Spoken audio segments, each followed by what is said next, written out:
Okay, just setting it on record. Okay, all right. Okay, so thanks everybody for being here. This is our webinar, which is the first in a series where we are showcasing Indian universities and India as a fantastic study destination in the undergraduate years. And thank you so much for all being here and for the enthusiastic response. We've found a lot of interest that people had across cities, across levels in India education. And I think, while we are all going through this very difficult time across the world, there are some positive movements that happen. And I think this is one of those huge positive movements where there's so much interest back in India as an education destination. And for the last few years, India has really been gearing up for this time with some fantastic universities that offer Indian students world-class education. And we are so excited to bring this to you. This is a series of sort of showcasing not just Indian universities, but also the idea of what you can do after studying in these courses. Because we do think that the goal of a student is not just to get admission in a university, but really to figure out what it is that they will be doing in life and use the university education as a sort of a stepping stone to their goals. And that's really what our entire journey with students is about. So let me give you a little bit of an idea of who we are, what we are doing, and what the journey today is going to be like. So we are with you from 5 to about 6:30. I'll spend a few minutes just telling you a little bit about us, who we are as I Know Me and what we do. And after that, each one of us, Anu, Sarika, and myself will share with you a little bit of our thinking put together across various subjects. So I'll speak to you about careers of the 21st century with a little bit of a flavor of post-pandemic careers. I'm doing research on this. I mean, obviously, it's a very big thing to say that I'm going to tell you about post-pandemic careers because we are nowhere close to post-pandemic right now. We are right in the middle of it all, and nobody really knows exactly which directions we'll move in. But nevertheless, I will try and give you a little bit of an idea of what trends we see and what you can derive out of that, right? So that'll be the first part of it. Post that, I'll hand over to Anu, who will just introduce herself so you know who Anu is. And Anu will talk to you about careers after a liberal arts degree. You know, liberal arts is this term that you must have been hearing a lot. A lot of the new education universities are all about liberal arts. So what is liberal arts is really what that will be about. And then I'll hand over to Sarika, who represents Plaksha University. And Plaksha is really unique. And I'm so excited that we are showcasing Plaksha today to you, because Plaksha is sort of giving you interdisciplinary liberal arts sort of education in the STEM area, which is really rather unprecedented in India right now. And I'm so excited that they're coming up and this opportunity is available to all the students. So Sarika will talk about Plaksha a little bit. Right, so that's roughly how it's going to go, and then we'll open it to your questions. So please be ready with lots of questions. You can raise your hand to ask a question, and we'll there's someone who's raised their hand, so we'll do Q&A in just a little while. Deepti, maybe if you have a question in the meanwhile, you can just put it in the chat, and somebody will be able to answer that directly to you. But once we open Q&A and you raise your hand, we can let you speak, and you can directly ask a question to the speaker that you'd like to ask the question to. Right, so here we are, and starting off quickly, quick 2 bits about who we are and what we are doing here. So I Know Me, our company is pronounced I Know Me, and I know a lot of you would have been looking at it and saying, oh, Inomi Learning ka webinar hai. So just to clarify, our company is called I Know Me. It's a self-discovery based company, so it's sort of saying I know myself. So that's sort of what I Know Me is. We work with students across career and college guidance, and we work with them to help them figure out which directions are most right for them, and then build on those directions, find the universities for them that work for them the most, and work towards getting admission in that university. So we work with students across education destinations. We work with the US, Canada, UK, Singapore, India. We also used to work with Hong Kong. Now of late, Hong Kong is a little dicey as a destination. Hopefully things will improve, but that's sort of the range of the work that we do. I'll tell you more about careers, etc. in just a little while. I want to bring in Anu and Sarika so that you can meet them and let them introduce themselves to you a little bit. over to you, Anu. Do meet everybody. Thanks, Richa. So I'm Anu Prasad. I think of interest to you would be the fact that I was the Deputy Dean of the Young India Fellowship Program at Ashoka University. So one of the founding sort of members of Ashoka University and a big champion for liberal arts. I now run a leadership and learning organization called ILSS. It's wonderful to be here. I always enjoy interacting with young people. So thank you, Richa, for inviting me, and look forward to the discussion. Yes, thank you so much, Anu. So what Anu's doing with ILS is very interesting also, because it sort of showcases the direction that the world is moving in as far as interdisciplinary stuff is concerned. So she does train and facilitate senior leaders to move into the social sector, into senior social sector positions from a regular corporate position, which sort of really showcases what's open for everybody in today's world, that you can really move from what you were doing into something that's maybe of a wider interest to you and society. Anu, if you want to add a word there. Sure. So, Richa, one of the themes of what I share, am I too loud? Because I have a speaker on. Can you hear me? Absolutely fine. Yeah. So one of the themes of what I'll share when I get a chance to speak is really about the fact that in today's reality, most people will have, especially the youngsters in signing in today, in the next 30, 50 years of their career, they're going to have multiple careers. That's the new reality. And so how does your education inform in the fact that you will, I'm on my 6th career, and I'll talk a little bit about it when I talk later. But what is the education that equips you to deal with this, with the very, very sort of uncertain, very fast changing world, is what I believe very strongly about, and I'll talk a little bit about it. Of course, my program right now is for older people. So it's a continuing education program. I do believe lifelong learning has to be the mantra for everybody. So all you youngsters who are looking to begin your journey of learning, it doesn't end. I'm in my 50s. I'm continuously learning. If you're not learning, you're off. It's just you can't afford to not be learning. So yeah. Thank you so much, Anu. No, certainly one thing this pandemic has shown us is that your career never goes on cruise control. That you always have to be hands-on and out there, which is exciting as well. Really depends on how you do it. Thanks for that, Anu. So Sarika, hi and welcome to our program. And why don't you just share a little bit with the others about your background and what you'll be speaking about as an introduction. Sure. Thank you so much, Richa. And it's always a pleasure to connect with Anu. I mean, a dear friend and also a mentor at times, I would say. She has actually showed a lot of people what lifelong learning is all about. Happy to be here and interacting with so many parents and students. Being a parent myself of a high school student, I can well imagine what anxiety and stress parents go through when you're choosing careers for your young ones. So I completely empathize on that.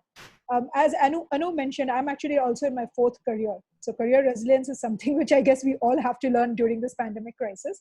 Quickly, to give a quick background about myself, I joined Plaksha University, and we'll talk about Plaksha a little bit more when I get into the presentation piece about it. But I joined Plaksha University early this year to head their fundraising development vertical, and we are one of the largest collective philanthropy right now, as a setting up a STEM technology university, a new age technology university, which is actually focusing on a lot of integrated interdisciplinary curriculum.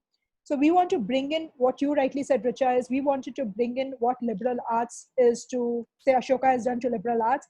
We wanted to do that kind of interdisciplinary curriculum to STEM. In fact, a lot of the founders of Ashoka is common to the founders of Plaksha also. So that learning is also there. Prior to this, I was an investment banker for almost 13 years. I worked with Merrill Lynch, and then eventually I quit to become an entrepreneur. I started my own nonprofit organization, which was known as Beyond Diversity, as a global diversity consulting firm. And now, of course, I'm now focusing my next passion on higher education. As I said, being a parent, I felt this was close to my heart because I wanted to work in the space where more and more students need not need India, but actually have more options in India. They should be able to get more options in India. And that's where I joined this. We'll talk more about Plaksha, as I said, when we get into the presentation. Thank you so much. Happy to be here. Right. Thank you, Sarika. And let's take off now. Like I said, I'll run you a little bit through my piece on the view I have of 21st century careers and what might be a way of looking at careers post-pandemic. And then each one of them will tell you about their little piece, and then we'll open it to Q&A. I can see a lot of questions there already, but we'll come to those very quickly. Okay, all right, so I'm sharing my screen, which is here. Okay. Okay, so there we are, or here we are rather, we are at a time of great change, and we are at a time of unprecedented change, actually, a change that's only just unraveling for us, and for us to understand what is going on is a continuous process. It's really like you don't know what's growing, what's coming down. Certain industries are really expanding, certain industries have totally come to a grinding halt, such as hospitality and tourism. There are other industries that are sort of limping along. Large organizations are surviving, mid-sized organizations are really struggling, mom and pop shops are doing very well. So it's really like the world is changing in so many dimensions, in so many ways, that there isn't one thing. The only thing we can know for certain is that, when all this is over, which means that, our whole fear of this pandemic and corona is over, and we can live without the fear of the illness. Life is not going to be what it was before that moment when everything changed. Life is going to be completely something different. If this is a new normal, then that will probably be a newer normal, and we can probably not expect that we can just go back to the way the world was before. Everything will be different, and I've tried to take a look a little bit at what's changing and what would be different, right? So here I've tried to put together just some 9-10 areas which are going to be changing largely in the world, and that we need to be cognizant of, right? So the number one thing, of course, is that everything is online, and online is here to stay, right? Online education is here to stay in a number of ways. Online parties are here to stay, which we almost never did before. I know there used to be house party even before corona, but so much stuff that happens online today. Online tuitions are here to stay. Online training is here to stay. Work from home is here to stay. And in any case, the world was gearing up for a huge online setup, because everything is online today. You can be connected with just about anybody, anywhere in the world. If you really want to actually disconnect yourself, then you need to go somewhere into the deepest, into the bottom of the sea, or into some of the deepest caves, to not be, available to any signal, right? Because everything is so hugely online, with a lot of satellite internet all over the place, balloon internet all over the place. So that's, of course, one huge thing for us to be careful about, and for us to know that it changes the flavor of just about everything. So the other huge thing, of course, is artificial intelligence. And artificial intelligence is a great savior of the world, even today, when it comes to, say, sort of predicting outbreaks of the pandemic in various areas. But artificial intelligence is a lot more than that. Artificial intelligence and robotics, it allows you to really take an example of the fact that you have a robot debater who recently debated with the world debating champion. And I think the subject was that, primary education should be subsidized. And while the robot debater, called Miss Debater, she didn't win the debate, but about 57% of the audience voted for her in various parameters and categories. But it's really an experiment, and she was working with or debating against the world debating champion. Against one of us, we would have probably lost.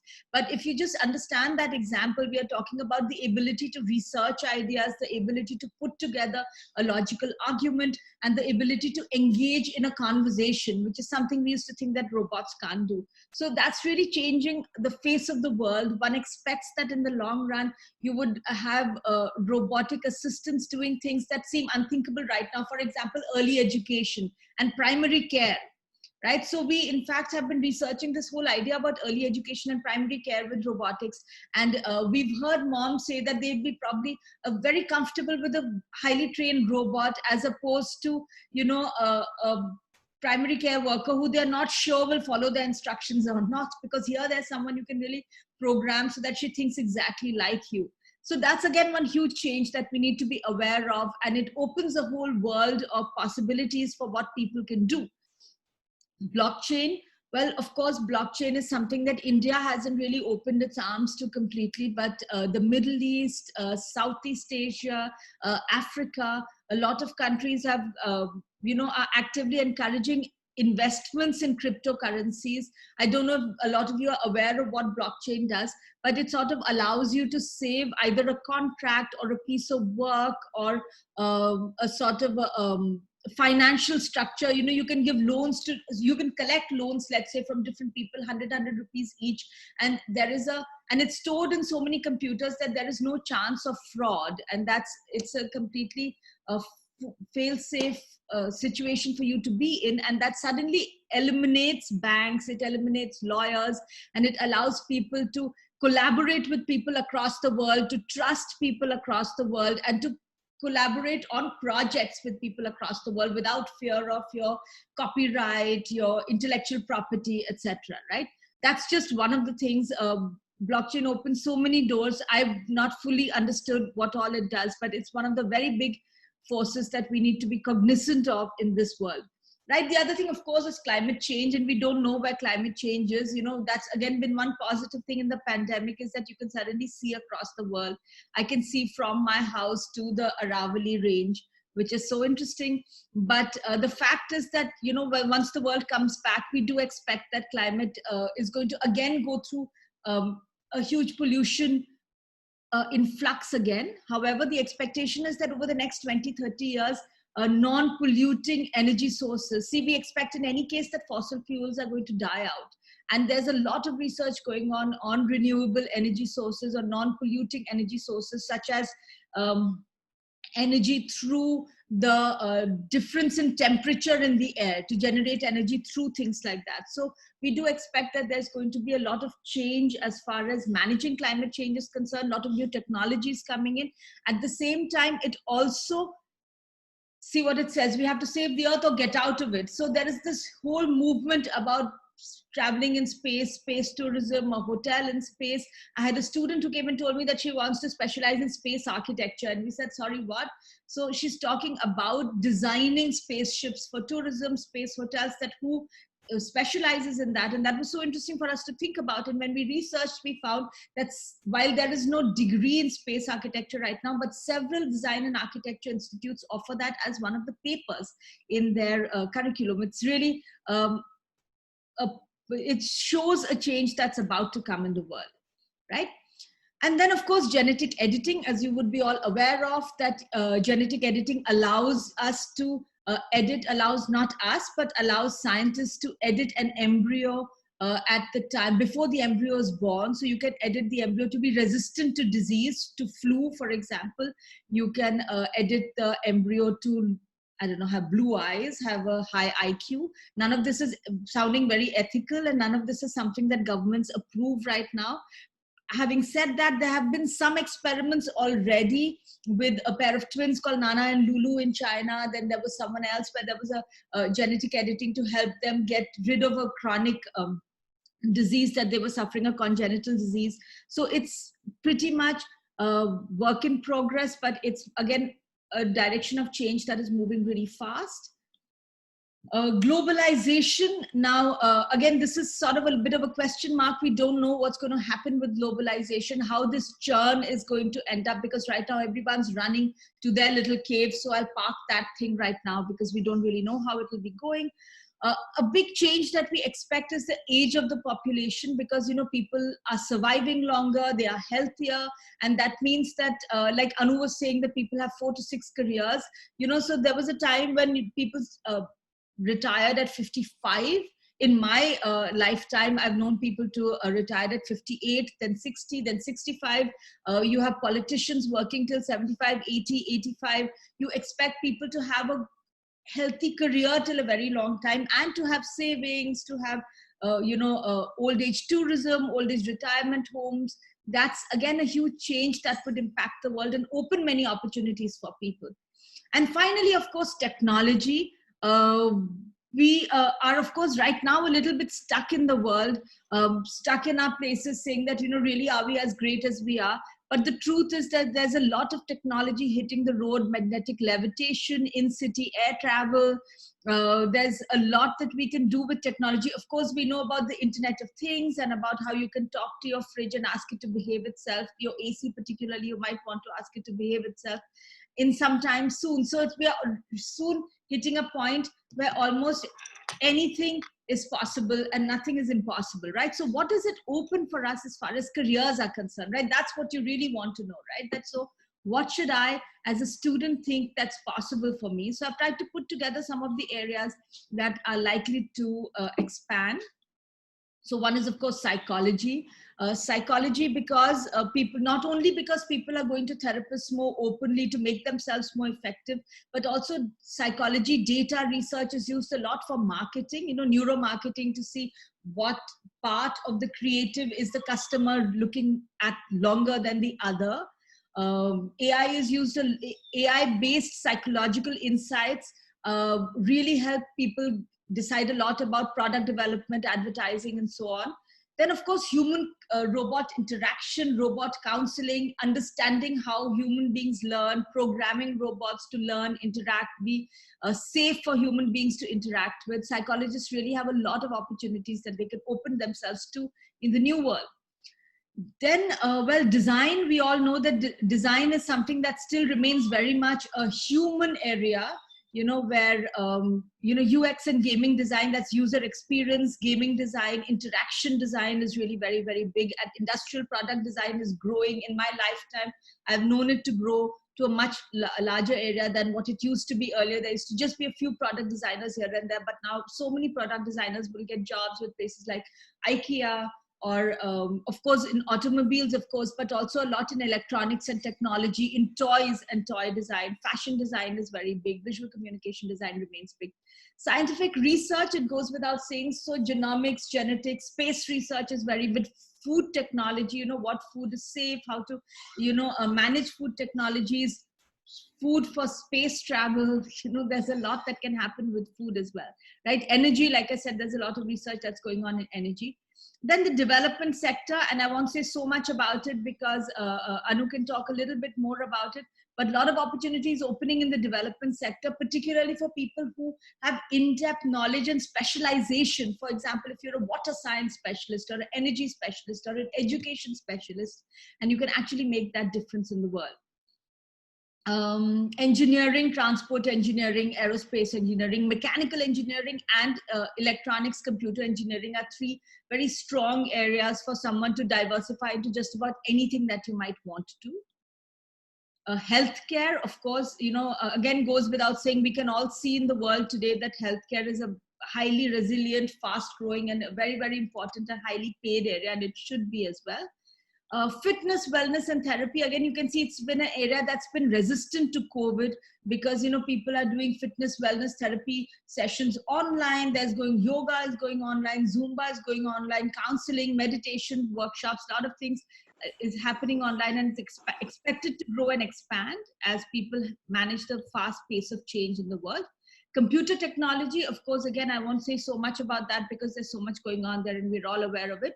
Art and entertainment, that's all we all want, is to be able to Netflix and chill.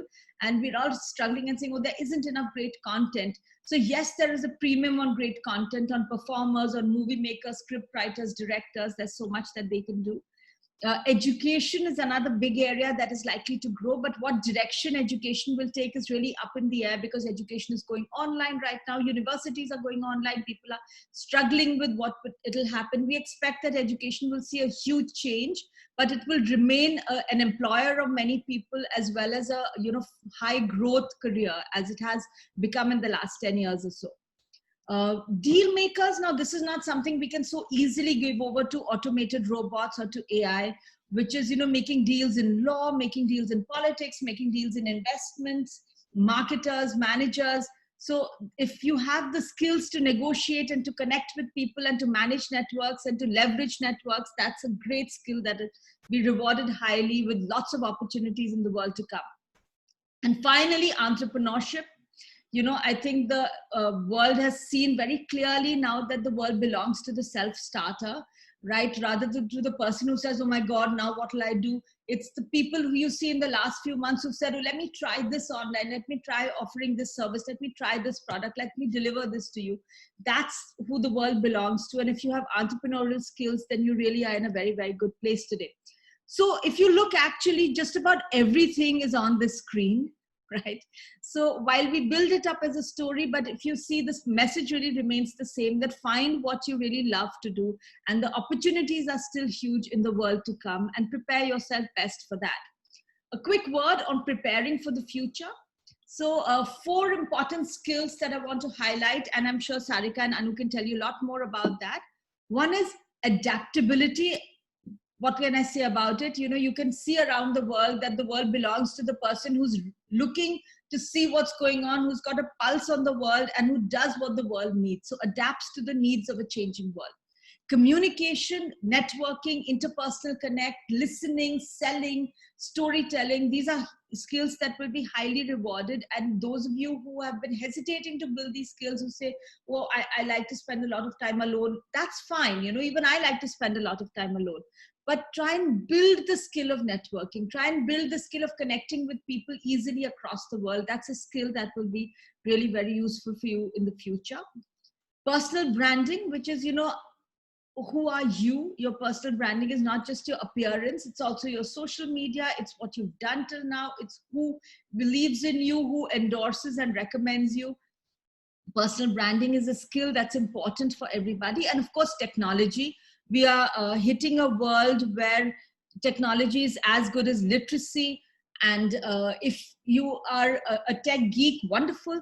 But if you are sort of saying, oh, I'm technologically challenged, this is a time for you to build some base level technology skills, so that you are not sitting in a place where if there is some technological work to be done, you say, oh, well, this is not my cup of tea.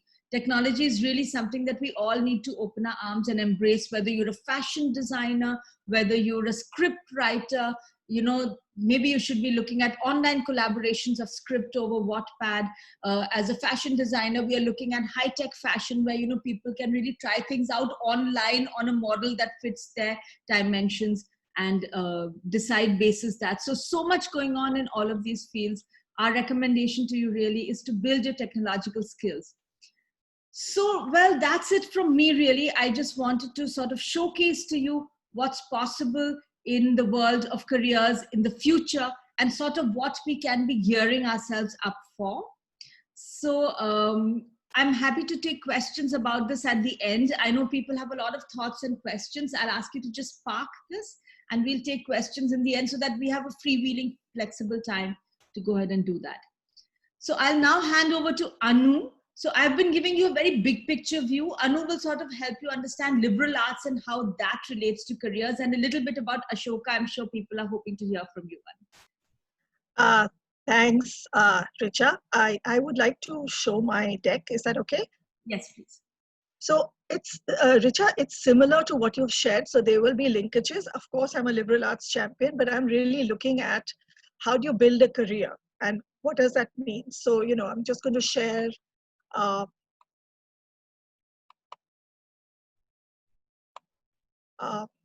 sorry.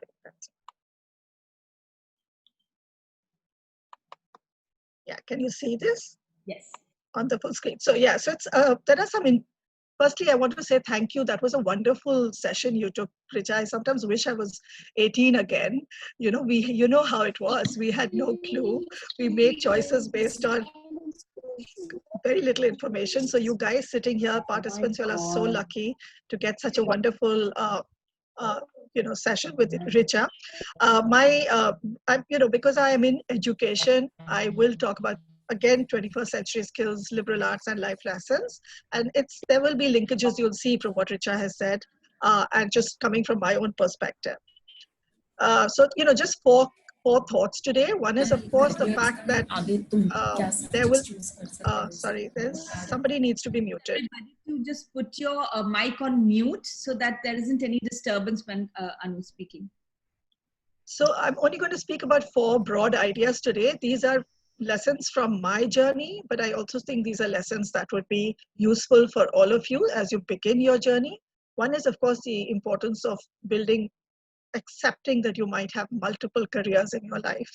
The second is just carrying the seed of being a lifelong learner. Uh, Third, of course, which is very close to me because I'm rooted in the social sector today, is giving back. And fourth are just some lessons that I've learned that I'd like to quickly share with you at the end of my presentation. It's a small presentation, but really, one life, multiple careers. I was a BCom, I did my MBA. Absolutely shouldn't have been a BCom. I really don't care for numbers. But, I lived in Bombay. It was the cool thing to do. So, yeah, I joined American Express. We were doing, what we call now IT-enabled services, which is $1 billion sort of business. But in the 1990s, it was beginning to sort of develop. And you realize globalization in a way. From what we did in American Express, we actually took the global processes and worked out of 3-4 centers across the globe. So really globalization and its impact was being felt. In my earlier career, I went on to do more finance, hated it, became an entrepreneur. I'm a big champion for being an entrepreneur as well. Also, the internet had, started taking off, and I could run a business purely working through the internet and, using the internet to build my business. I happened to do a couple of interesting things in the middle. I was also a stay-at-home mom, which I think is a really important career. So moms are out there, I think, and dads who are sort of staying home to support you, which I did with my daughters. I think it's something that needs to be appreciated. It's a very important career. At some point, I joined the Ashoka team when it was just an idea in the minds of the founders on the importance of liberal arts.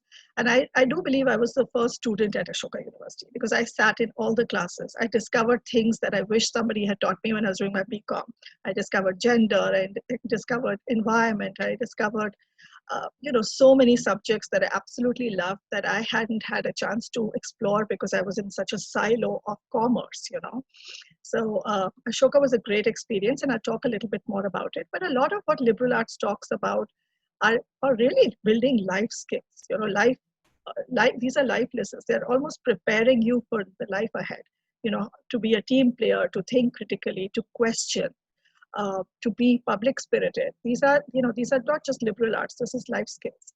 And now, of course, I'm a social entrepreneur. So I run a leadership and learning organization for older people in the social sector. So now I'm a social entrepreneur. I run a social enterprise. One lifetime, multiple careers. You can see all of them: Azim Premji, businessman to philanthropist; Ashish Dhawan, who I work very closely with. Interesting career, Yale University, Harvard Business School, Wall Street. Then he started one of India's first private equity practices in the 1990s at a very young age. By the age of 40, he had made sufficient money. He wanted to get into philanthropy. He quit his private equity practice, started Ashoka University, and started his own philanthropy, which is Central Square Foundation, which is really funding education in India. Works very closely with the government. Really has been on multiple careers in his life. And of course, you can see some of the others. Veera Wang, this is my team that's put this together, so it's interesting. Veera Wang is journalist to fashion designer, etc. You get the drift. The future of jobs, as Richa said, jobs that didn't exist in the 1990s. I mean, listen, Facebook only came along in 2008. I mean, for a lot of you, it's probably been there for all of your life. But really, for us, there was no such thing as social media. So what's a cloud manager? What's a social media manager? I mean, these things didn't exist till, 10 years ago. So you can see how things are evolving. What is diversity and inclusion? And Sarika knows about that. She ran an organization based on that. What is sustainability? What is CSR? These were jobs that didn't exist earlier and are very much coveted jobs today. And we assume there'll be jobs in the future, as Richa spoke about, augmented reality or micro gig. The gig economy is another economy that's sort of really growing. Crowdfunding manager, digital. So things are changing really fast. So again, to Richa's point, the lifelong learning, the future of skills will have these disruptions and these mega trends. There's the technological environment, globalization, as Richa spoke about.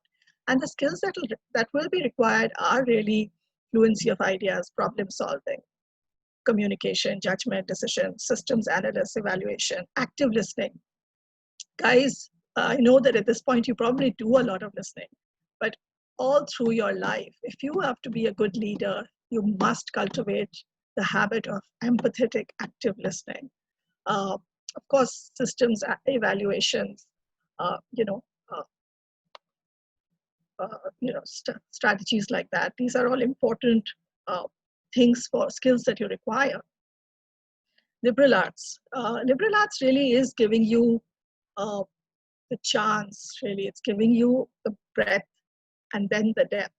So you get a chance to really study a variety of subjects, humanities, social, physical sciences, and mathematics.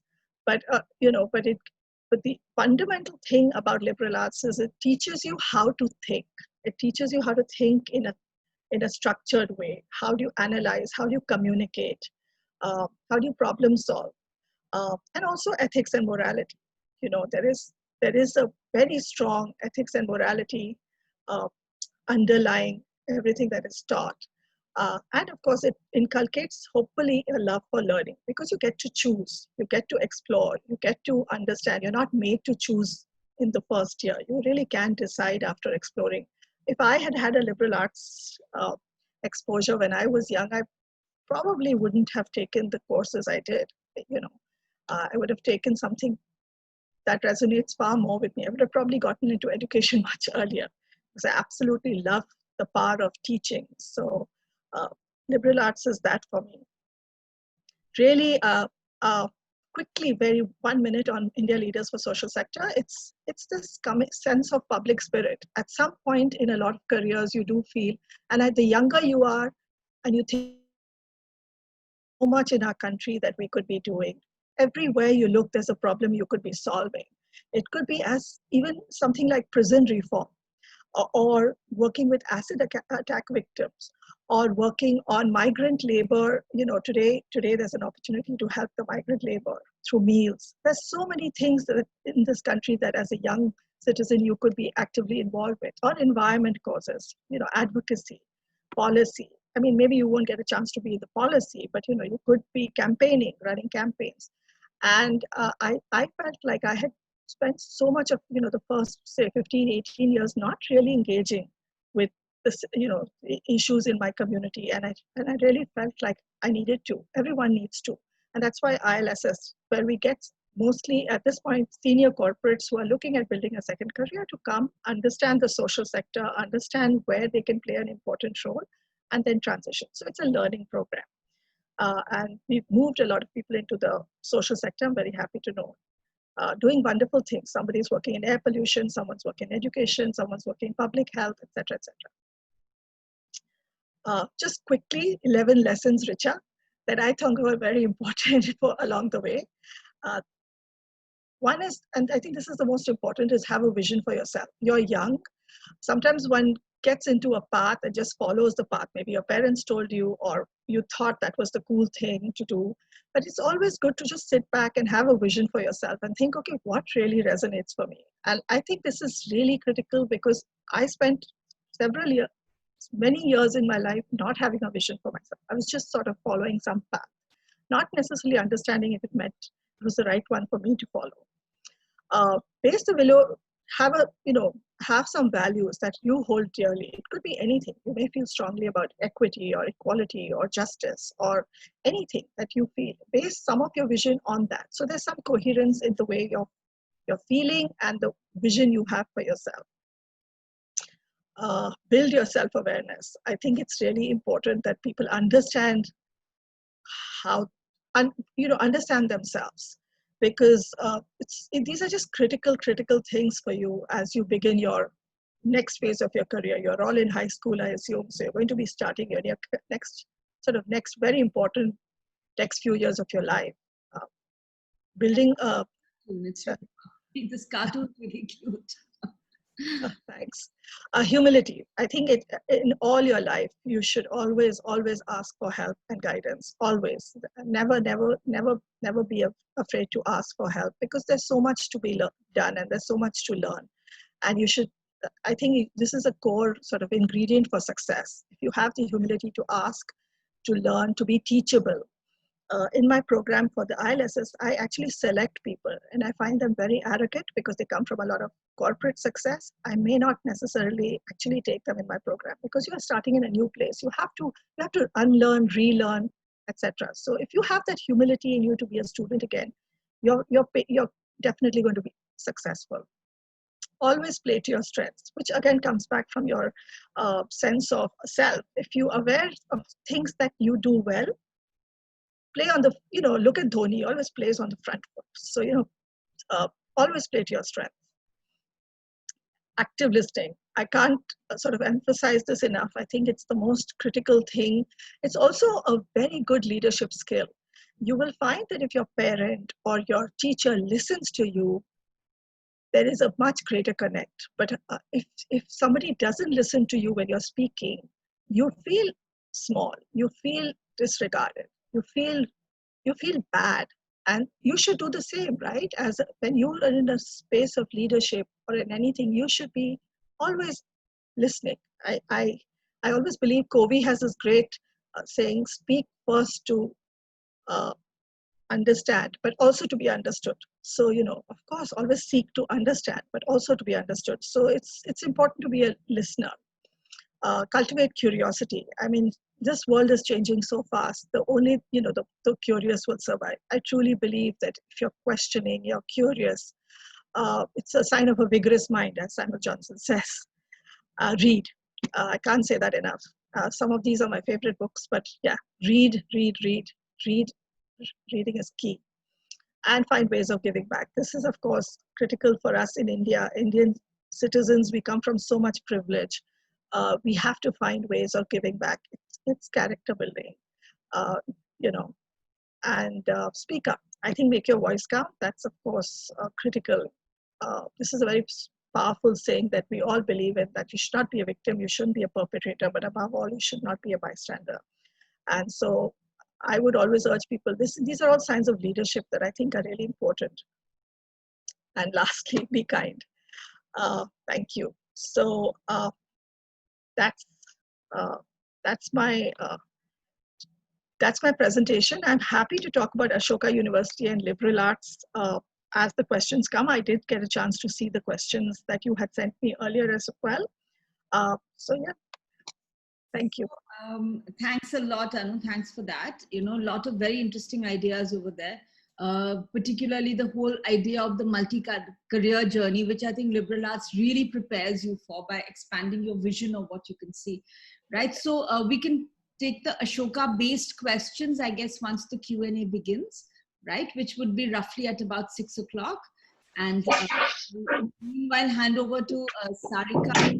And guys, I'll just ask you to keep yourselves on mute till the presentations are over, and then, people can speak directly to the speakers as well. So Sarika, over to you. I think people really want to know about Plaksha. That's one that we know very little about. Great. Can you see my slides? Yes. Right.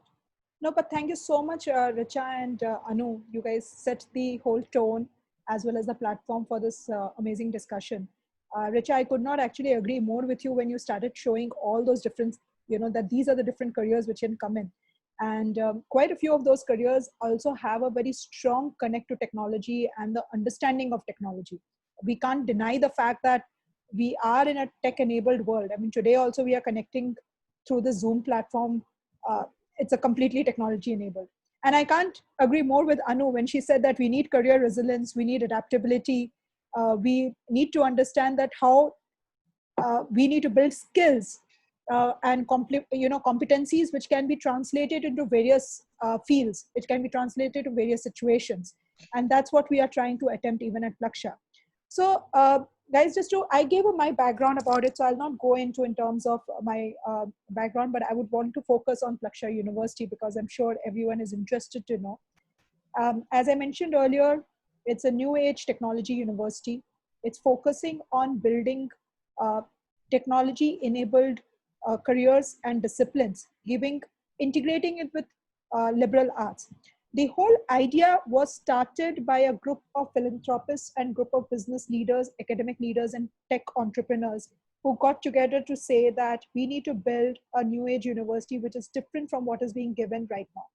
I'll just give you a quick understanding of what's happening in technology education right now in India. While we have many, many engineering colleges and many, many other technology colleges in India, but there are only 3 universities in India, including the IITs, which are actually forming in the QS Global World Rankings.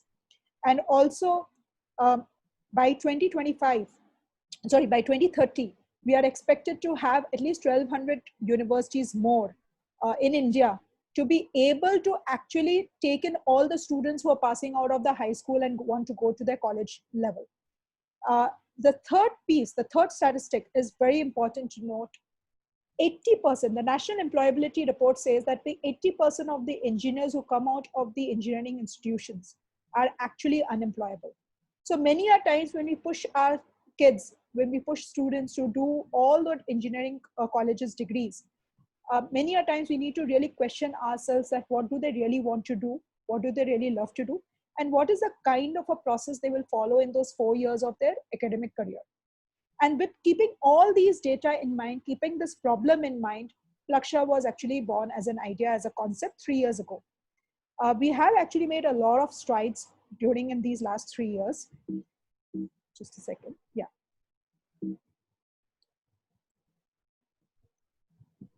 We actually started with the vision of going back to all these academicians across the globe, where we said, you know what, we have this idea. We want to now bring it on, not only on a paper, but actually build it in India. And all these folks actually just said, wow, this is fantastic. This is what we need to do. I mean, you can see some of the eminent personalities who are guiding us in the building our undergraduate curriculum, who have actually put in a lot of their thoughts, a lot of their time and effort, and their experiences and insights and shared with us. Dr. Abhijit Banerjee, in fact, incidentally today, he's going to speak in our convocation ceremony of our master's level who are graduating today. We have Anant Agarwal from MIT, Ashish Nanda, very famous former dean of IIM Ahmedabad, Shankar Shastri, he was a former dean of engineering in Berkeley. Some very, very well-known names have been behind it to actually help us and guide us in building our curriculum. We also have been in the last 3 years been able to ink and sign MOUs and partnerships with some leading institutes. Berkeley, SRI International. SRI International, again, is a part of the Stanford Research Institute. They were the ones and the pioneers to actually build the Siri app and create a voice-assisted device on that. So just to give you a kind of a sense of what they do. And Purdue University. But other than this, we have global faculty coming in from various other universities, including Virginia Tech, including Harvard, and also from India, from IITs and other institutes as well. So if you ask me what we have done so far, in the last 3 years, we started with a Young Tech Scholars program. The Young Tech Scholars program started as we came with this idea that we want to build tinkerers, we want to have students who believe in experiential, they want to build things, they want to have, they want to ultimately integrate with design thinking, they want to build human-centered solutions. So when many a times what happens is when you're talking about any kind of a technology problem, you simply get into a problem solving and build a solution, but we don't think of all the human-centered solutions. And that's why a focus on liberal arts, that's where the design part of it is required, design thinking part is required. But we said we want to experiment this and we want to see what it is all about. And that's why we went to the high school students, the 9th, 10th, 11th grade. And for the last 2 years, 3 years in fact, we have been conducting this program, the 2-week summer program for high school. And we had extremely great response in it. The students loved the idea that they are able to not only apply what they learn in the school, but they're actually able to build things which is a properly solution-making situation. And we have felt that most of the students who were earlier thinking that, you know, technology is not for me, they have gone back and said, hey, it is not such a big challenge. It is something which we can also learn and pick it up. And we want to build that sense of love. We want to give that sense of love of science to the students. The second program which we started last year was a master's level program. This program was actually started keeping in mind that while there are undergraduate programs available in India for technology, we don't have too many good high quality, high caliber master's level programs in India. And that's why you see a large brain drain happening at the master's level. With that thought process, this program was started last year. It's a 60 students batch which got admitted last year. We had a 1-year program, and we had visiting faculty from various different institutes. The focus was a lot on the AI, artificial intelligence, machine learning, as well as on the computing and data intelligence.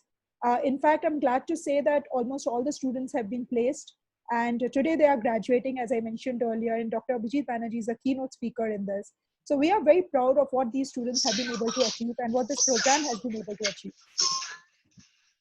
More importantly today, for every one of you who have been talking about what they can do in their careers and what Richa spoke about in her presentation, saying that these are different things which you can do. All of these things also have an underbase of technology. I can hear someone. Can someone please mute your some disturbance? Can please keep your Yeah, sure. mute. Yeah, yes. Yeah, thank you so much. So, we actually went onto the drawing board and we said, what can we do different than what is happening in the engineering curriculum today? And the answer which came back, most of these leaders who were the founders, they also came back and said, when we go into hiring these leaders, or when we look at them to start their innovations, or when we're asking the kind of startups they do, there's not much happening because we are unable to connect the dots. Just to give us an example, what Richa spoke about, that robotics is going to be a very big thing. Now, robotics can be as simple as a chatbot, which we see in a Zoom over here, or it could be as simple as a humanoid robotics, which Richa spoke about, debating with a very famous world champion debater. And in that kind of a scenario, it requires an interdisciplinary understanding of both electronics, electrical engineering, computer science, as well as mechanics, and also understanding of artificial intelligence. And a lot of it is also to go with the liberal arts in terms of psychology, as well as understanding of how human-centered solution can build into it. Robotics is used in healthcare. It is used in, if in today's world, it is being used in actually security. It is being used in various other ways. Autonomous connected systems, the drones, or if you're looking at the Internet of Things, or even the cyber physical systems, like today when you're actually going into any building and they scan your eyes or they scan your face and they say, hey, this is right and you can now enter. All of these are your robotics and interconnected physical systems. All of this requires an understanding of various silos, which earlier the traditional engineering curriculum was not able to address. Same way, if you look at computer science and artificial intelligence, while this particular degree will give you the core of computer science, but it will also give you the understanding of artificial intelligence and machine learning, because just pure coding and just understanding of computer science is not enough in today's world.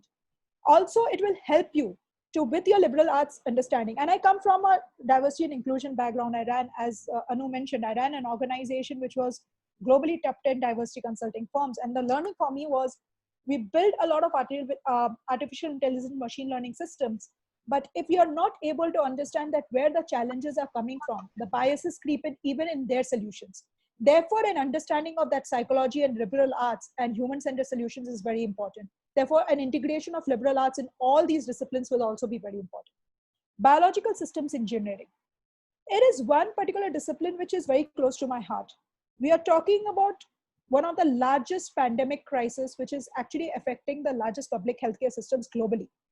And biological systems engineering is not only going to impact the way we look at healthcare, the way we look at medical facilities, but it can actually, the technology piece around it can actually help us to scale a lot of solutions. Just to give an example, the COVID-19 vaccine, which is happening, requires an understanding of all the biological and computation part of it. It does what Richa spoke about, the genetic engineering. It needs to understand the genetic engineering of the virus and how it will impact the humans and how the vaccines will come out. So you need an understanding of both biology as well as the quantum part of it, how to manage the large data sets part of it. And that's what genetic computing and healthcare and medical research gets into it. Data science and economics. I mean, to be honest, I'm an economics student. I started my career as an economics student. It was a pure learning of economics and public policy. I wish I had an understanding of this earlier.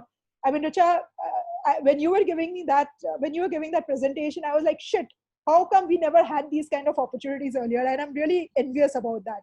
Yeah, I'm envious of all the students of today. Yeah, The same I reason. know the competition has gone up, but again, I would say the opportunities have also gone up, and you can do what you love to do. We only had those very siloed structures, what we started with. But what I'm saying is that everything is evolving very fast. Today, data science and economics, what does it do in business? I'll just give you one classic example. We all shop in Amazon today. We prefer saying that these are some of the things we like, looking at our preferences, looking at what we are doing. The data science is, suddenly you will see that, I did not look into that particular dress, but it is giving me more options of those kind of dresses.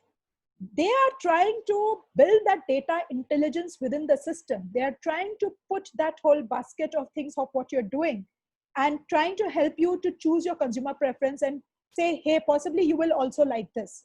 Many a times we go onto the internet and we say, hey, listen, it seems that they seem to stalk us.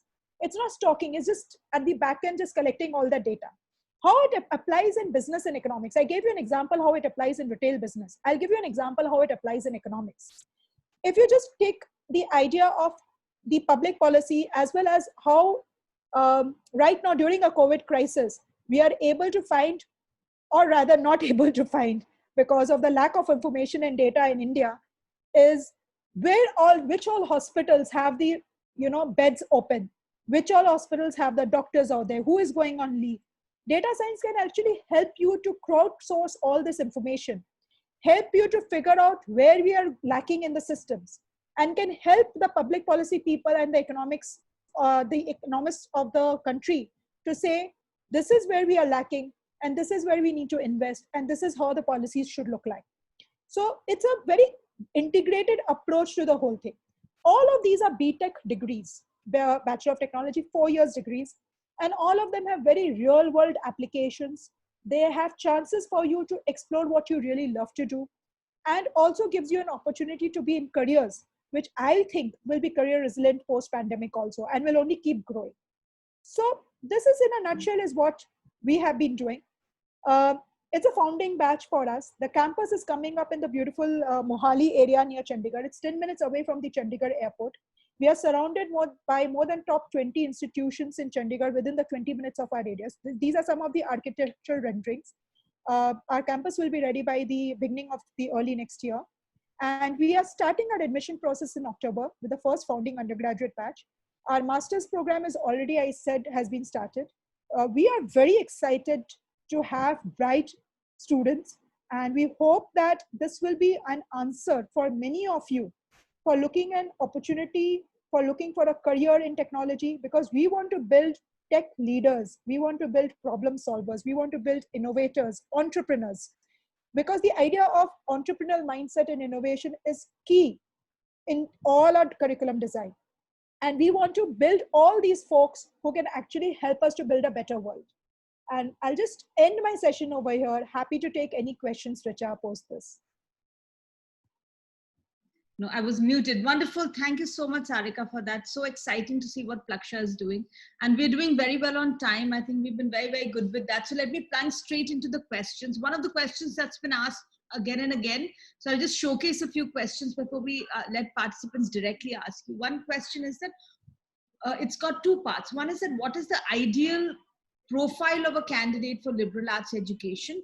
And the second part sort of is that, so how do you prepare yourself for that admission? What are they looking for in that candidate? How will they decide that, Ashoka, Plaksha, that this is the right candidate? So Sarika, maybe you can go first. Sure. So, the way we are looking at it is academic rigor is definitely needed at the end of the day. But how will we assess this academic rigor? There are 4 different types of, I would say we are taking 4 different types of courses over, 4 different types of scores over here, sorry about that. SAT, ACT, JEE mains, or 10th and 12th boards, your whole 9 to 12th results also. We have realized that this year it will be difficult for many folks for their 12th boards results. So you can actually focus on any of these scores for your academic assessment. There'll be no separate test for the, no separate entrance test. We don't want to reinvent the wheel. You already have many other channels where your academic ability will be demonstrated. The second will be they have to fill an application form. It will be like an essay kind of a thing. Both, it will be both video and written essays. It will also demonstrate your creative portfolio, and it will be followed by a personal interview.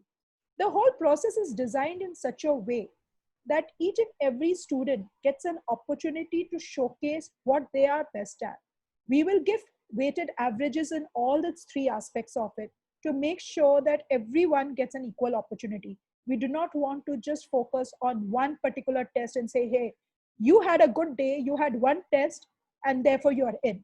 We want to make sure that everyone gets an equal opportunity on this.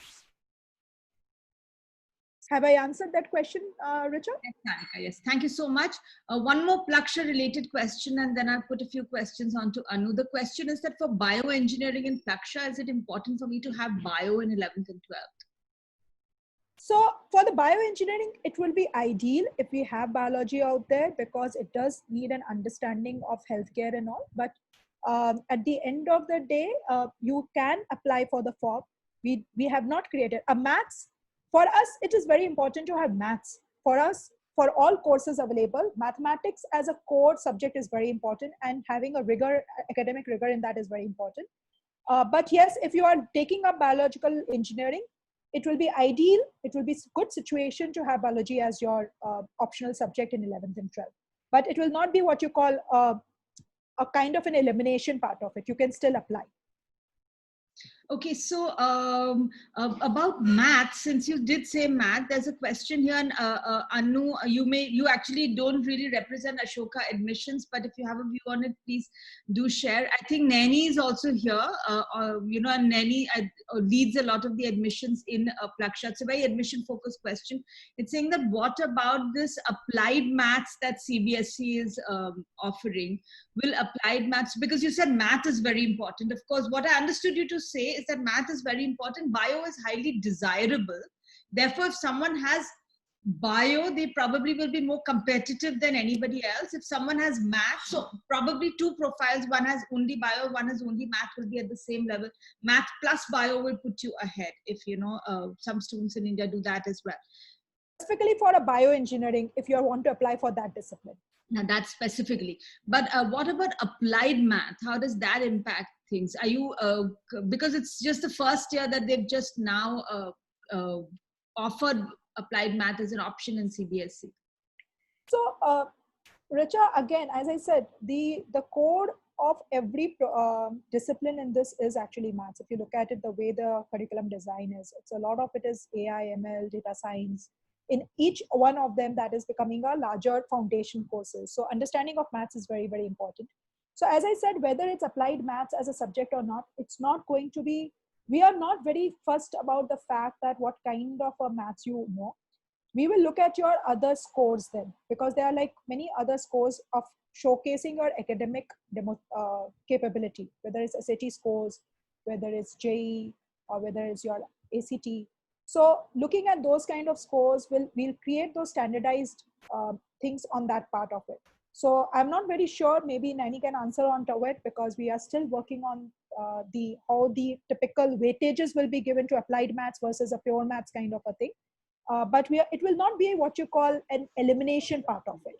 Definitely a pure maths might have a better chance, but that doesn't mean that an applied maths guy will not have a chance at all. Again.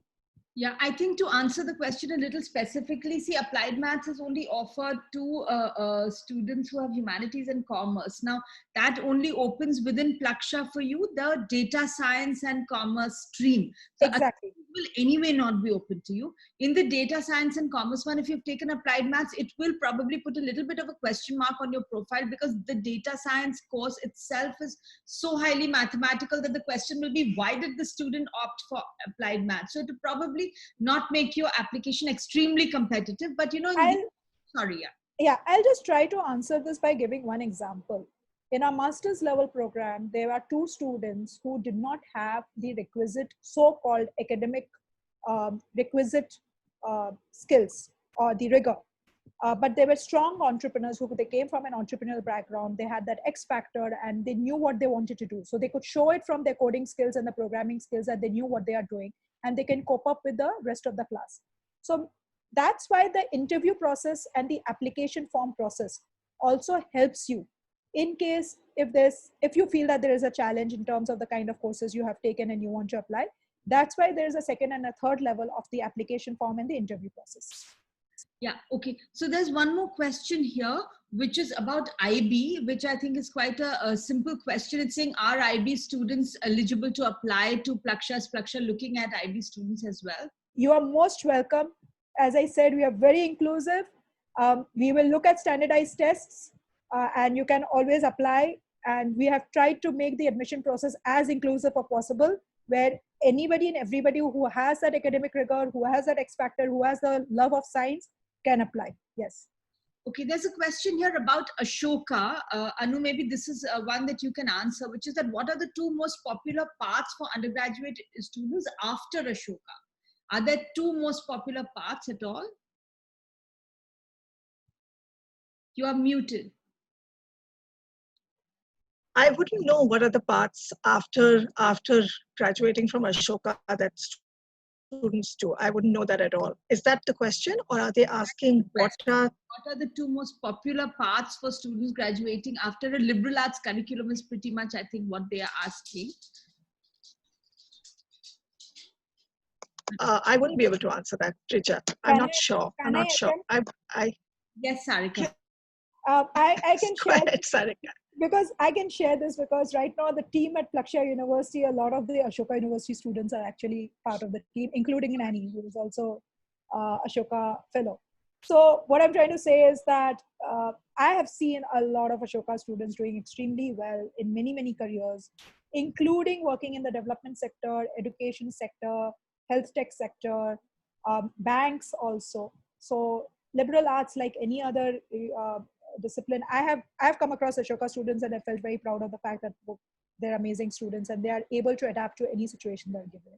I'm just saying it because they're part of my team right now. Sarika, and if I can add over here, because I've been also running placement training in Ashoka for several years, I find that, the top recruiters from various sectors come to Ashoka, including consulting firms, banks, private equity firms, you name it, social sector and education, like they already said. So, almost every option is open for you. Really depends on where your skills are, because it is a competitive placement process. So you really need to be really good at what you're pitching yourself for, right? Okay. So someone's asked about design. So I'll take a minute to answer that question before we move on. That's some info on bachelors of design options in India. So Deepti, the top options in India in design right now would be, of course, the NID, which is very difficult for people to make it, though not impossible. So they should try. Then there's MIT Myers in Pune, which is very, very good. There's Srishti in Bangalore, which is excellent. There's Sushant School in Delhi, very good. And ISDI, which is set up in partnership with Parsons in Mumbai, has also got an excellent faculty and excellent programs for you to look at. Okay, so so someone specifically asked Ashoka, what are the requirements for admission IB ISC? So, and Anu is not really working with Ashoka admission, so she won't be able to answer that directly. On 8th August, we'll have another webinar where we'll have someone from Ashoka and Kriya, and we'll try to at that time be careful to get somebody who represents Ashoka admissions as well, so that you can get those very specific kind of questions answered. Okay, so here there's a question again about Ashoka. This one again might be up your street. No, 1 second. In terms of choosing majors and minors at Ashoka University, can you change your major in the middle of a course if you feel disconnected with your original chosen major? Good question. I would assume so. I mean, it's all about credits. So there would be flexibility in your ability to change majors if you feel that there is, this is not aligning with what you're doing. But the whole details of this, I wouldn't know, Richa. I wouldn't know if you could. I assume that you could. So my extrapolation from all liberal arts universities would be that, see, you need to pitch for your major by the end of year 2. At Yes. that time, certain majors are very competitive to start with, like economics will be a competitive major, computer science will be a competitive major, mathematics will be a competitive major. So at that time, for you to get one of those competitive majors, you will really have to have the credits and the profile overall. You have to pitch yourself to be able to get that. Now, so you choose your major at the end of year 2. So by then you really know whether it's your thing or not. Now in the middle of year 3, if you want to change, it will probably be very difficult, not easy. I'm sure the university will try to support you, but it's not something that's just so easy. So while it's liberal arts is flexible, it doesn't exactly mean that, I can pick up something, then I can throw something, then I can pick it up. It's not quite like, till the last minute till I'm in university, I can just keep exploring and choosing. I do need to build my profile and build credits in a particular area for me to be able to major there. I hope I've been able to answer that question. This one again for you, Anu, how far is liberal arts helpful for an aspiring entrepreneur? This is all yours. I think it's really helpful because, see, the pillars of liberal arts are, problem solving, critical thinking, uh, a lot of sort of, you build a perspective, you get the context. You will have studied in your first year, along with things like literature and humanities, but you would have studied economics, some math. So your foundational learnings are very strong, and it actually teaches you how to think. I think for anybody to develop, so just Sarika, thank you for talking about careers. I could have spoken about careers that Ashoka, students do, because I follow them with a lot of sort of interest and passion. Phenomenal. These are people who are really leaders. They are extremely self-aware. They've a lot of perspective, because you can look at, if you're studying multidisciplinary learning, you're looking at a problem from the lens of so many lenses, from the lens of sociology, or from the lens of economics, from the lens of data, from computer science, as Ashoka offers, from a mathematical lens. So it gives you that multiplicity of perspectives, which and it builds a confidence. Like in Ashoka, we always say that, we don't want you to give the right answers. We want you to ask the right questions. And I know from my own experience, when I was a student way back, I was always looking at giving the answers. I was never looking at questioning. And I think just the turn in the way we approach learning now builds an innate confidence in you. This whole emphasis on teamwork. These are skills that would help you. And a lot of Ashoka students, it's almost, I don't know the exact numbers. I've been out of Ashoka now the last 4 years, but a good percentage of them have become social entrepreneurs or are doing very entrepreneurial things. So I think that I'm a big believer in being an entrepreneur. This is a great time in India to consider that route. Go ahead, Sarika. Because being an entrepreneur for 10 years and now again getting into social impact space, at the end of the day, I think even what I'm doing in Plaksha is very entrepreneurial in nature. I would say liberal arts or science or technology or everything you do, as long as you have a resilience, you have a problem solving lens, if you know how to connect the dots, and what Richa spoke about of also be the ability to empathetic listening and build networks. These are 4 or 5 things which will keep you in good stead when you actually want to become an entrepreneur. Because an entrepreneur is also all about not just doing things on your own, but also to build a strong team, to be able to guide that team, to be able to say, I can't do this well, but someone else in my team can do this well, but I can connect the dots well. I can see the vision. I can see where it leads to. So even in Plaksha, if you look at it, the idea of this interconnected, interdisciplinary disciplines, along with liberal arts, along with self-leadership skills, we are focusing a lot on communication, leadership skills also in the whole 4 years curriculum, or whatever you want to do, whether it's masters or the 4 years engineering curriculum. During this whole process, a focus will also be to help you to build an entrepreneurial mindset. Whether you want to go to build your ventures or your own ventures, or whether you want to even join the workforce, but to bring that innovative entrepreneur mindset to the jobs you do. So I would rather say that focus on the skills and the competencies of whatever you do, rather than focusing on the curriculum only. And that skills and competencies will keep you in good stead, whether you become an entrepreneur or whether you become a business leader, or whether you go in for a job or any other career for that matter of fact. Absolutely. Thank you, Sarika. So I've shared this screen to answer a specific question asked by Amang over here, where he's saying that what undergraduate courses are there in Ashoka for students who've taken commerce subjects with psychology without math. So, you know, they've got all their majors listed over here. So the majors that would not be open to you would essentially be the pure sciences, math and economics, as well as computer science. So basically, this is a commerce student with some humanities, but no math. So those would be the options that would be ruled out for you as a major. And even there, most universities will allow you to push for a particular major if you want by taking various types of credit, taking courses from outside. That's usually a tough thing to do, because their initial requirements would be that you need all this in grade 12. So apart from the pure sciences and math, everything else should be open for you, and computer science, other things should be open for you, right? Okay, so now this one is again for Plaksha, saying economics and math combination, students with a combination of economics and maths, that data science major that you have. Data science, business and economics is the major we have. So you can always apply for that. It's a deadly combination, I would say, being an economics student myself. What opportunities does one have after that is what the person's asking. You're the whole world is open to you. As an economics and data science student, today I'll just give you one example. Richa, you spoke about that business analyst, investment banking, financial. So anything to do with finance and tech, that one option is open. Go back into public policy and the government. If you look at it, what is Dr. Abhijit Banerjee is doing? He's an economist using a lot of data science, a lot of number crunching to help to build policies and advise many governments across the globe to create public policies. A lot of economists use data science and maths combination to do that. It is used in almost, you have data science engineers required in almost all industries and all businesses today, whether it's any FMCG industry, any retail business. I just gave you as an example that how Amazon or how any other Myntra or anyone is actually seeing what you are actually wanting to shop, and they give you an opportunity out there, say, hey, you might like this also.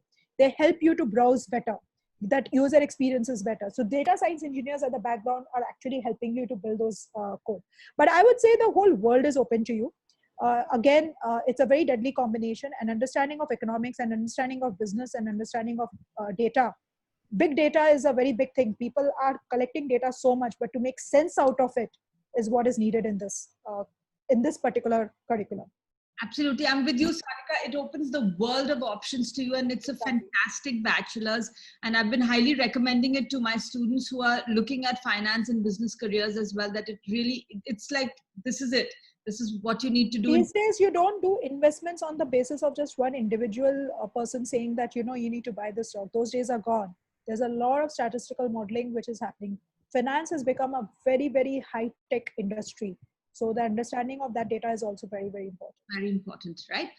There's a question from Sarika here saying, for computer science tech majors at Ashoka, is science still 10th with computers in 12th? All right. Now, again, I don't represent Ashoka University over here, but I can say this with a fair degree of confidence that that I don't know as of now of any course anywhere that requires you to have computer science in school for being eligible for admission, including computer science and technology courses anywhere, right? Even computer engineering, because computer science is a relatively new course introduced into the CBSE, ICSE, even the IB curriculum. So even if you look at the top Ivy League schools in the US, you can apply without having studied computer science as a formal subject in school at all through 10th or 12th. But usually most kids will either have taken it at some point, or they'll have taken some courses outside school to learn some coding. So it's good for you to have that, but it's not a requirement either in 10th or in 12th. Right? Okay. Then there's a course over here question over here about what would be a good place to study biochemistry, molecular biology, and biotechnology from Shujoy. So Shujoy, you know, one of the best places.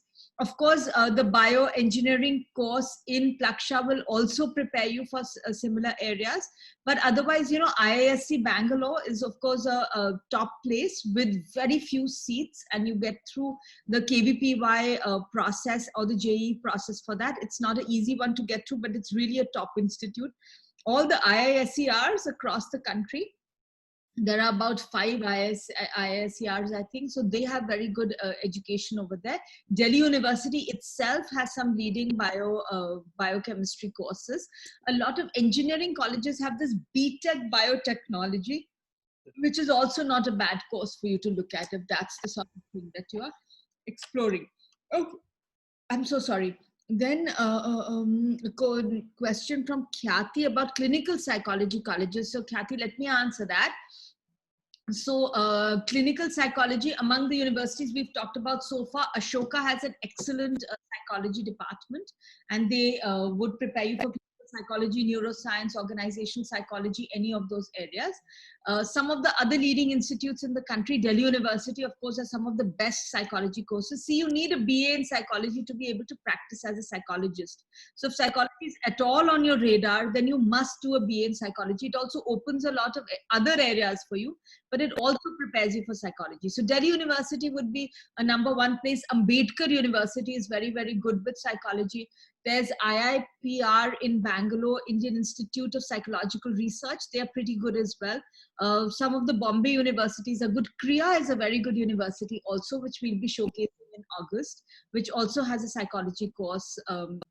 This Tata Institute of Social Sciences, one of their campuses has an undergrad in psychology. So these are all some excellent areas for you to explore for psychology. Then there is a question which, again, I will give it to you, Sarika. With AI, machine learning, everyone is talking about most jobs taken by robots and artificial intelligence. So how does one prepare for the future? You know, I keep having this debate about the jobs being taken by the machines and the robots. To be honest, as Anu said, there were many jobs which were available a decade ago, and there were many jobs which are available which never existed a decade ago. So while there are some jobs which are taken away, I'll just give you one classic example, Richa. We used to have a traffic constable at each traffic signal, right, giving those signages and saying go left, go right, go stop, green and everything. Now we have these traffic lights. Yeah, the traffic lights now are actually controlled by the AI guys, because they actually see what is the kind of a data which is coming in, what is the, you know, so and so is the peak hours, how much time do we need to give as a stop signal, where all it stops. It is a lot of data, but who is doing it? So of that one traffic constable, at the back end, now there are more than 100 data engineers, there are more than 100 computing software engineers who are working on that, and also, you know, closely monitoring it and making sure there are hundreds technicians who are focusing on that this works properly. The only challenge is that the kind of jobs which are coming in are getting more and more sophisticated. They're getting more and more specialized. It requires a lot of human intelligence to be focused on, and a lot of grunt work, a physical labor work, a lot of grunt work. Like if you are wanting an Excel sheet and you just want to basically see what all was there, a simple bot in your system now can take care of it. So all that grunt work is gone away. I don't need to be sitting in the office physically to wait for an email. My cloud system is allowing me to be working from home today and having this webinar kind of a thing. So what I'm trying to say is that technology, automation, everything else has made some jobs redundant. It has not taken away jobs. There are hundreds. While 100 jobs are going away, there are more than 1,000 jobs which are being created. Now it's up to us, as Anu said, how career resilient we are, how we can translate in skills and competencies, how we adapt to the coming sequence. I mean, Anu is of course, done much more than me. But even at this age, we are reinventing ourselves and doing some different careers than what we used to do earlier. So the idea again is that how you translate your skills to different kind of job opportunities you might see going forward is what is needed. And also to lifelong learning. You have to keep learning. You have to keep honing those skills. So please never ever be afraid of jobs going away. Absolutely. Things are changing so fast that within the next 10 years, the whole landscape is likely to change, and you will be just hitting the job market around that time. So you really have to be up and agile. You know, agile is the word that everyone's using these days. I think it's going to be the word of this year really. right? So you need to be agile mentally, as far as your skills are concerned and so on.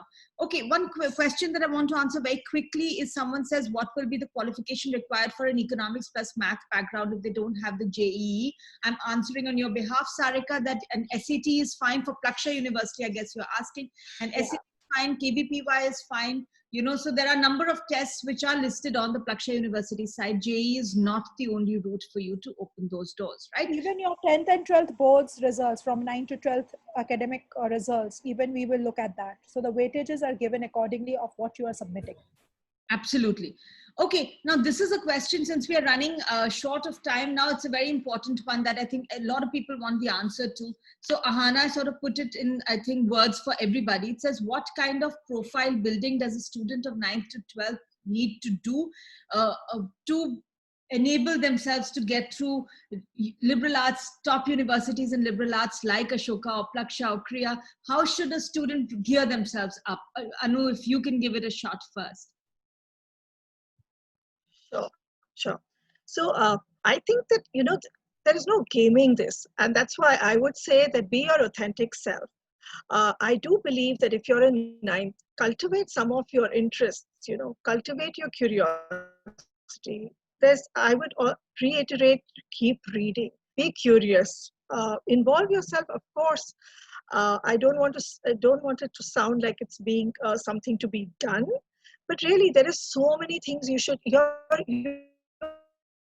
coming from privilege. All of you sitting here, understand your privilege and see how you could sort of contribute within your community, within your neighborhood, have some interest.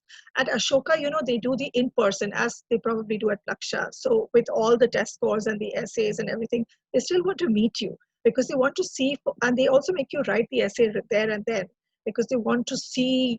So I think the thing is, be authentic, number one. And through your 3-4 years, just showcase what you feel passionately about. It doesn't matter what it is, but if you have a passion and if you have curiosity, those things come across really much more powerfully than just your grades. For me, at least, I think we're always looking for more sort of a holistic person than someone that's just the top of the class. I mean, not taking away from that. Sorry, Richa, I didn't mean to sort of say that if you're top of the class, that's not, but have the other interests and be authentic. Absolutely. And if here I can just bring in what we do with our students who are preparing for liberal arts universities. A lot of the time students are not even aware of these universities. And then when we make them aware, we also need to make them aware of the fact that, like Anu saying, grades are important, but they're not everything. Because we've known people with high grades to not make it through a university, right? And so if what I've understood over the last few years of working with multiple students, and we've got excellent results from students with India applications. This year, we had more than 90% of our students who applied to Ashoka who got through Ashoka University. And I think the one thing that they all worked on very well that worked is having clarity about what their passions are and build that story accordingly, right? So if somebody is really looking at, let's say, mathematics and economics, so you've done stuff, you've done an online course in the area, maybe you've done an internship in the area, you've written up something about them, you did a course in Python and data analytics, you wrote up something, you showed some leadership, you've read books in the area, so that when someone talks to you, you know what you're talking about. You're not just saying, oh, I want to do computer science because it has a lot of scope. Then they're like, Acha, okay, next. Because they've got students who will be sitting there and saying that, okay, why do I want to do computer science? I'm particularly interested in building a language that is more easy for people to access, especially for young people who don't have time to really learn coding, but they want to set up their own websites. I want to create a new language which is more simple, right? Now, that's the kind of student they're saying, okay, maybe that's a random thing to say, maybe it won't work, but at least the kid is thinking in terms of technology. They know the language of technology. So we've had students who've been saying that, I've been studying game theory and I don't think it always works in all situations. Particularly in this situation, I think that it's the wrong way of looking at it. Now, he's a kid, he may or may not have it correct, but the fact that he's asking those questions is valuable. right? So that's the sort of preparation you need. You need to delve into your areas of interest, read about it, do an internship in the area. These things, like Anu correctly said, you cannot game these things, and therefore it takes some time for you to build and work with you. And we have a whole team of counselors that works with students, helping you first just understand what are those areas. So we always start with visioning. We help you to figure out your personal vision. We do a 3.5 hour long self-discovery based workshop for you to figure out. It's a one-to-one workshop. We take you through 70, 80 different options. We do some psychometric profiling. You figure out a primary path, a backup option, a long-term option. And then according to that, we guide you to work towards your profile. Having a couple of years in hand always helps to do that. Right. Okay, so we are sort of done with our time now. I don't know, Simran, Abhishek, are there some really important questions that we've not answered? I think we more or less answered everything. Is biochemistry, biotechnology. I think we just answered microbiology, Chetna, pretty similar to what we said about biotechnology, etc. Study biology basically, and if you can study something like biotechnology, excellent. But at the undergrad level, you study biology, and then at the postgrad level you specialize in microbiology or in your specific area. If you're asking specifically for masters, then in India, again, IISc Bangalore, the IISCRs, Delhi University, some of the Chennai universities, IITs have some very good master's courses as well for you to look at, right? So those would be some of the options for you. What career, if I want to do a career in linguistics, what should I do a BA in? I would say pick up a language, because and pick up a language which has a wide ranging application in the world, like Mandarin or a Spanish or something, and then do your master's in linguistics, right? Because linguistics is more than just language, but learning a language and being able to read, write in that language itself gives you insights into linguistics. Right. So I think that that's really it from us. We will be reaching out to all of you with our next webinar for August 8th, where we've got Vineet Gupta, who's been a founding member with both Ashoka University and Plaksha University. And we will have the head of admissions from Kriya University speaking to you about Indian universities and what they offer. And we'll reach out to you for feedback as well. Do share with us what are your concerns, and we'll be very happy to share with you how we can help you. All right. So thanks, guys. Thank you very much. Any concluding remarks from any one of you? Anu, why don't you take a stab? Well, I think this is fantastic, Richa, the kind of support you give, the visioning exercise. I mean, these are things that I wish somebody had told me when I was younger. I learned it along my journey, but very, very critical. So I think phenomenal work you do. All the best, guys. I'm sorry I'm not a part of the Ashoka team, so I don't know what's happening currently, but lots is happening. And Vineet is actually the best person because he's sat on, he's sort of worked in both the areas. You all are spoiled for choices. That's great. Also look at the social sector. I have to put that in. All the best to you. And thank you, Richa, for inviting me. Thank you, Richa, and thank you, everyone.